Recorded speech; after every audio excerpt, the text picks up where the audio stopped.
کلام یعنی قرآن کہتے ہیں، اس میں ایک آیت بھی ایسی نہیں دکھلا سکتے کہ جس کو ہم عام مجمع میں، عورتوں کے مجمع میں نہ پڑھ سکتے ہوں۔ ہاں، میں ان کو 10 آیات ایسی دے سکتا ہوں کہ جس کو یہ مجمع میں تو کیا اپنے گھر کی عورتوں میں بھی نہیں پڑھ سکتے۔ اب مثال کے طور پر صرف جس کو یہ خدا کا کلام کہتے ہیں، یہ میرے ہاتھ میں یہ کتاب مقدس ہے، یہ دیکھیں، یہ کتاب مقدس ہے۔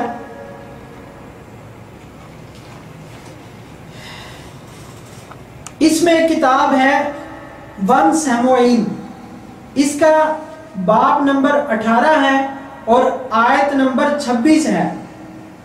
اب آپ اندازہ لگائیں، یہ کہتے ہیں کہ نبی پاک صلی اللہ تعالیٰ علیہ وسلم گستاخی کرتے ہیں اور دین بے ادبی سکھاتا ہے، دین اسلام۔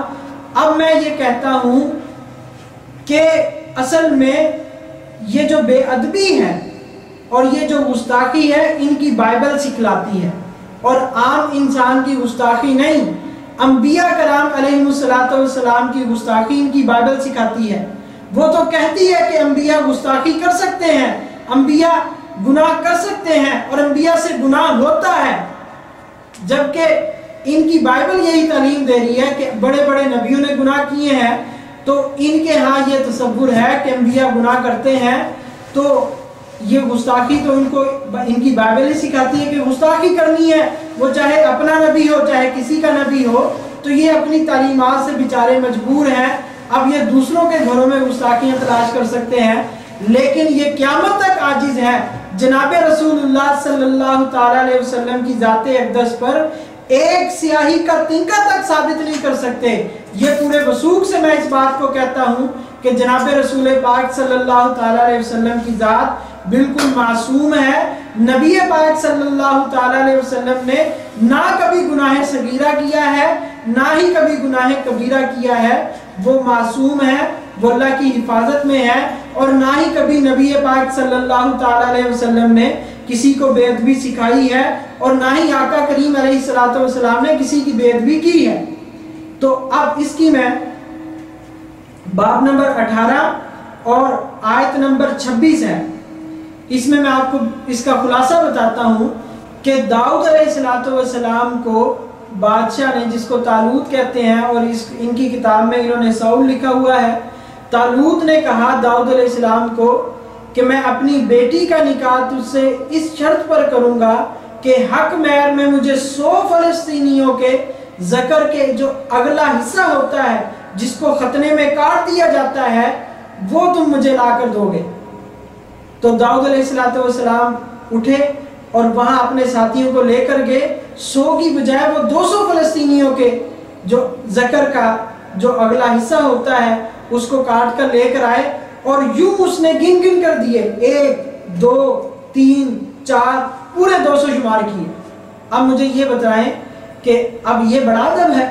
یہاں تو داؤد علیہ السلام کی توہین کی جا رہی ہے کہ داؤد علیہ السلام ایک لڑکی کی خاطر 200 فلسطینیوں کا انہوں نے خون کیا، اور پھر 200 فلسطینیوں کا خون قتل کرنے کے بعد ان کے ذکر کے اگلے حصے کاٹے اور اس کو بڑے فخر سے شمار کر رہے ہیں کہ صرف 100 نہیں، تم نے تو 100 کہا تھا۔ لو، نبیوں کی شان یہ ہے کہ 100 مانگو گے تمہیں 200 ملیں۔ تو یہ بے ادبی نہ قرآن میں ہے، نہ ایسی کوئی بات، نہ حدیث پاک میں ہے، یہ آپ کا کلام مقدس ہے۔ یہ دیکھیں، یہ آیت پوری دیکھیں، آپ اس کو غور سے پڑھیں۔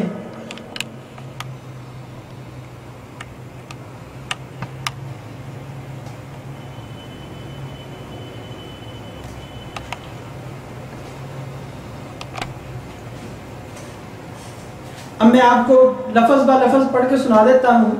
جب اس کے خادموں نے یہ باتیں داؤد سے کہیں تو داؤد بادشاہ کا داماد بننے کو راضی ہو گیا، اور ہنوز دن پورے بھی نہیں ہوئے تھے کہ داؤد اٹھا اور اپنے لوگوں کو لے کر گیا اور 200 فلسطی قتل کر ڈالے، اور داؤد ان کی کھڑلیاں لایا اور انہوں نے ان کی پوری تعداد میں بادشاہ کو دیا تاکہ وہ بادشاہ کا داماد ہو، اور ساؤل نے اپنی بیٹی میکل اسے بیاہ دی، جسے میشل کہتے ہیں۔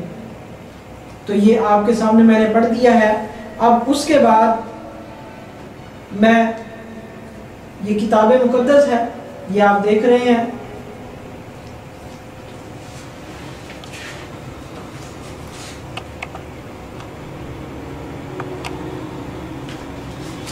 اب یہ کتاب مقدس پیدائش کتاب ہے، اس کا باب نمبر 19 ہے اور اس کی آیت نمبر 30 ہے، آیت نمبر 30 سے لے کر 38 تک۔ اب اس کا میں آپ کو پہلے خلاصہ بتا دیتا ہوں۔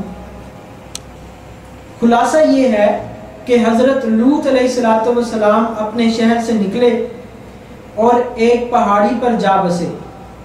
لوط علیہ السلام کے ساتھ ان کی 2 بیٹیاں تھیں۔ جب لوط علیہ السلام اور ان کی 2 بیٹیاں پہاڑی پر جا بسے، وہاں ایک غار تھی، وہاں انہوں نے رہنا شروع کیا۔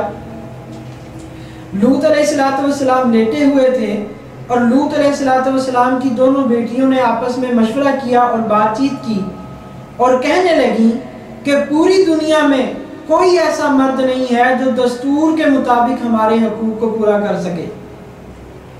اب کیوں نہ ایسا کیا جائے کہ ہم اپنے باپ لوط علیہ السلام کو شراب پلائیں، جب شراب کے نشے میں مست ہو جائیں تو پھر کیا کریں، پھر ان کے ساتھ ہم آغوش ہوں، ہم بستری کریں، تاکہ ہم اپنے باپ کی اولاد کو باقی رکھ سکیں، اپنے باپ کی نسل کو باقی رکھ سکیں۔ چنانچہ 2 بیٹیاں تھیں، ایک بڑی تھی ایک چھوٹی تھی۔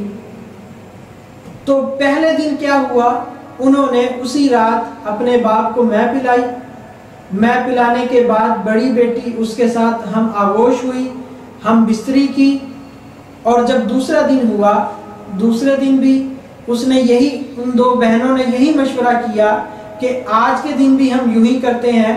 بڑی کہنے لگی میں کل اپنے باپ کے ساتھ ہم آغوش ہوئی تھی، تو آج اپنے باپ کے ساتھ ہم آغوش ہو، تاکہ ہم اپنے باپ کی نسل کو جاری رکھ سکیں۔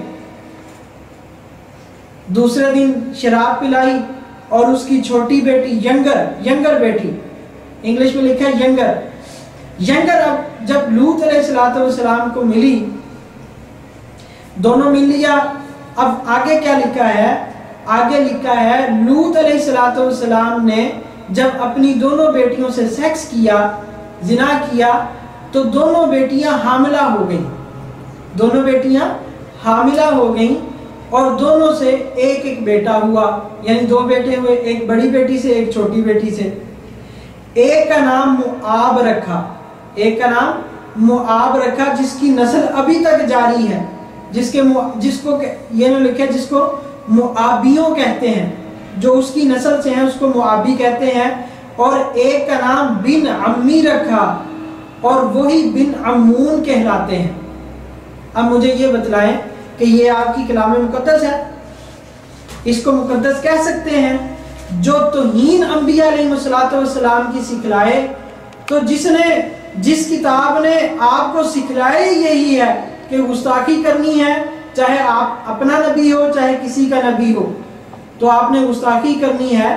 تو یہ آپ اپنی تعلیمات کی وجہ سے مجبور ہیں، یہ اس میں آپ کا قصور نہیں، آپ کی تعلیمات ہی ایسی ہیں۔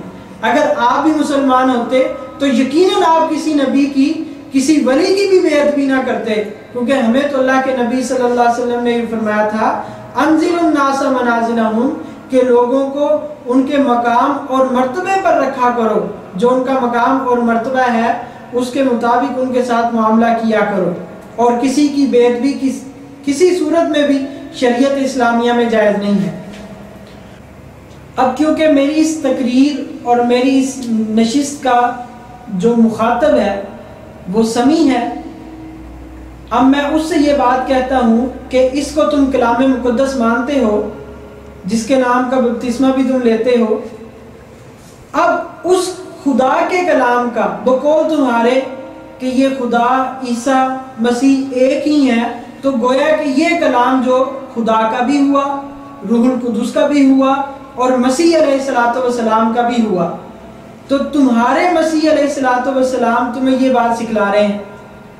اب مجھے آپ یہ بتلاؤ، کیا آپ یہ آیتیں جو میں نے آپ کے سامنے پڑھی ہیں، آپ اپنے گھر والوں کے سامنے، اپنی بیٹی کے سامنے، اپنی ماں کے سامنے پڑھ سکتے ہو؟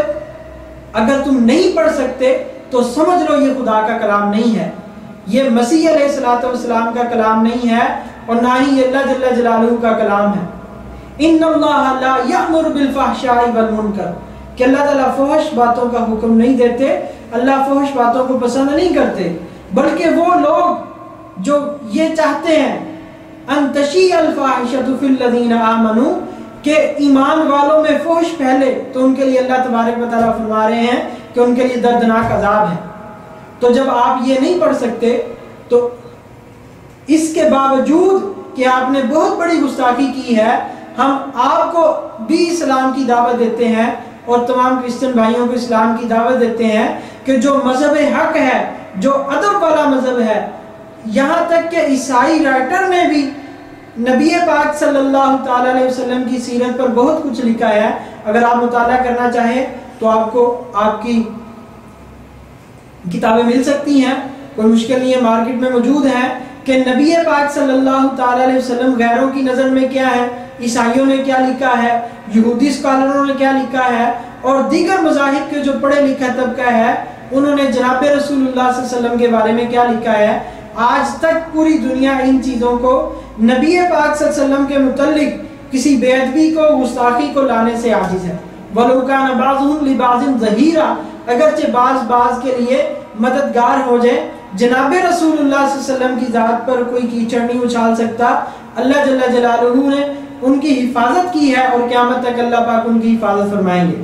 اب آخر میں پھر ایک آیت دینا چاہتا ہوں اور پھر فیصلہ سمیع کے پر چھوڑوں گا کہ وہ اس آیت کو سن کر کیا کرے گا، اور جو یہ کلام مقدس ہے، جو مسیح علیہ السلام کا بھی کلام ہے اور جو خدا کا کلام ہے، وہ تمہارے بارے میں کیا فیصلہ اس نے کیا ہے۔ اب سنیں، انگلش میں آج پڑھتا ہوں۔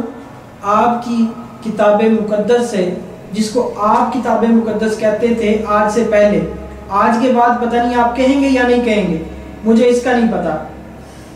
ملاکی چیپٹر نمبر 2 ورس نمبر 3، اس میں کیا بات لکھی ہوئی ہے؟ بیہولڈ، غور سے سنو، غور سے سنو، کیا سنو؟ I will corrupt your seed،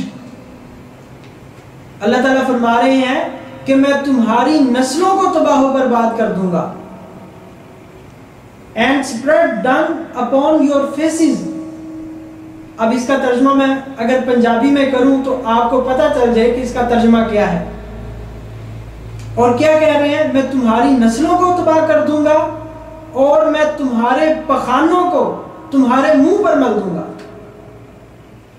even the dung of your solemn feasts، وہ پخانے جو تم خوراک کھاتے ہو، اس خوراک کھانے کے بعد جو پخانے بنتے ہیں، اللہ فرما رہے ہیں کہ میں وہ پخانے تمہارے منہ پر مل دوں گا۔